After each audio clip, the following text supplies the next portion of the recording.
Card নিছো? আসো।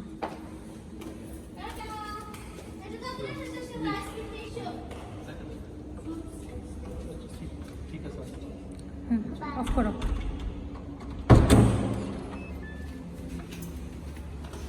আসসালামু আলাইকুম। হ্যালো এভরিওয়ান, কেমন আছেন সবাই? আশা করি সবাই সুস্থ আছেন, ভালো আছেন। আলহামদুলিল্লাহ, আমরাও অনেক ভালো আছি। আজকে বিকালবেলার ছোট্টখাট্ট একটা ব্লগ ভিডিও শেয়ার করছি, আশা করছি ভালো লাগবে। এখন বাজে বিকাল 5:30। বেরিয়ে পড়ছি দুজন মিলে, একটু 7-Eleven যাব।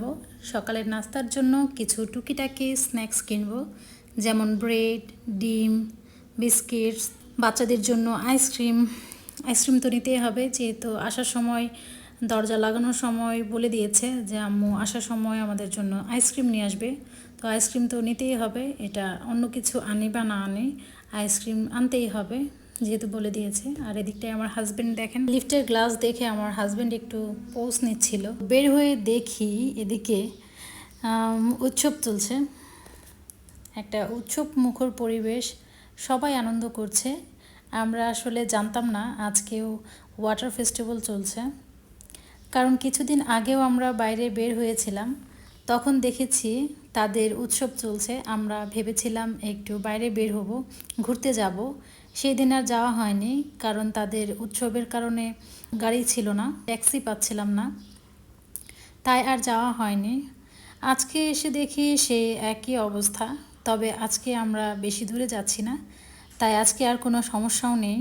এই তো সামনে 7-Eleven, হেঁটে হেঁটে চলে যাব। আমাদের ফিরতে ফিরতে একটু লেট হয়ে গিয়েছিল, দুজন মিলে ওদের উৎসব দেখছিলাম, সাথে সাথে আমরাও একটু এনজয় করছি, ভালোই লাগছে। বাংলাদেশে যেমন আমরা মুসলমানরা ঈদ পালন করি, তেমনি বিভিন্ন ধর্মের মানুষরা বিভিন্ন উৎসব পালন করে। থাইল্যান্ডের ওয়াটার ফেস্টিভ্যাল এটাও একটা উৎসব, এক এক দিন এক এক জায়গায় দল বেঁধে উৎসব করে, একজন আরেকজনকে পানি দিয়ে ভিজিয়ে দেয়।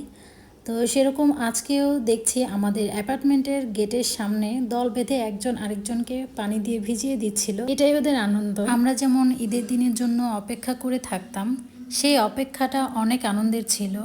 আর যখন ঈদ চলে যেত, সেই আবার সবাই যার যার কাজে ব্যস্ত হয়ে যেত। ছোটবেলায় মনে হতো কি, ঈদ কেন এত দেরিতে আসে আর কেনই বা এত তাড়াতাড়ি চলে যায়। আগের দিনগুলি যেন কাটতই না, মনে হয় সময় পারই হচ্ছে না, কবে ঈদ আসবে, কবে ঈদ আসবে। আর এখন মনে হয় সময় এত দ্রুত কেন চলে যাচ্ছে। আমার তো এখন মনে হয় সেই ছোট্টবেলায় ফিরে যাই, আর সেই ছোট্টই থেকে যাই।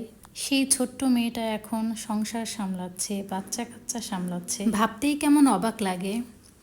এখন সংসার হয়েছে, বাচ্চা কাচ্চা হয়েছে, একদিন এই বাচ্চাগুলির বড় হয়ে যাবে, তাদেরও একদিন বাচ্চা হবে, আর সেই দিনগুলো আমরা এভাবেই মনে করব। যেমনটা মনে করি এখন ছোটবেলার কথা, তেমনটাই তখন গিয়ে মনে হবে এই দিনটার কথা। হয়তো সেদিন অনেক বয়স হয়ে যাবে, ততদিন বেঁচে থাকবো তো জানি না বেঁচে থাকবো কিনা।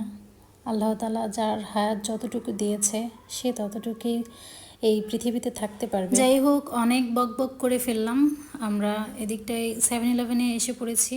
এখান থেকে নিয়েছিলাম ব্রেড, এরপর ডিম, কিছু বিস্কিট নেওয়া হয়েছে, আর আইসক্রিম তো নিয়েছি কারণ বাচ্চারা বলে দিয়েছিল।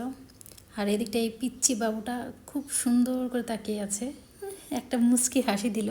এই তো সন্ধ্যার পর হয়ে গেছে, কারণ বিকালের শেষে আসছিলাম আমরা, যেহেতু সন্ধ্যার আগে আগে, তাই একটু এখানে এগুলো দেখে দেখে যাচ্ছিলাম। পুরো রাস্তা জুড়ে এরকম হচ্ছিল।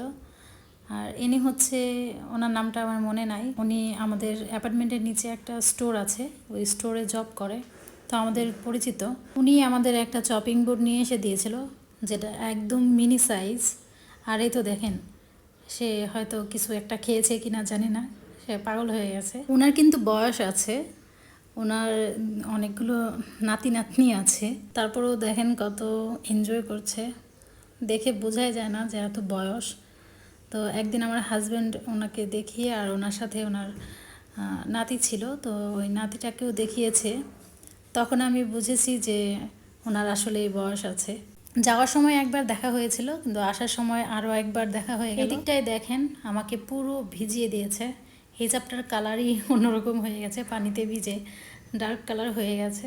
আসার সময় তো আমরা একটা সাইড হয়ে আসছিলাম, যেহেতু সবাই এখানে একজন আরেকজনকে পানি দিচ্ছিল, কিন্তু তারপরও একটা মহিলা পেছন থেকে এসে আমাকে মাথার উপরে এমনভাবে পানি দিয়েছে, তো আমি বুঝতেই পারি নাই, মানে উপর থেকে কি আসলো, আমি ভয় পেয়ে গেছি, মানে চিৎকার দিয়ে উঠেছি। আমার হাজব্যান্ড তো দৌড়াইছে, মানে এক সাইডে চলে গেছে, পুরো পানিটা আমার মাথার উপরে ছিল, তো ভিজে গেছি। আজকের ভিডিওটা এই পর্যন্তই, সবাই ভালো থাকবেন, আল্লাহ হাফেজ।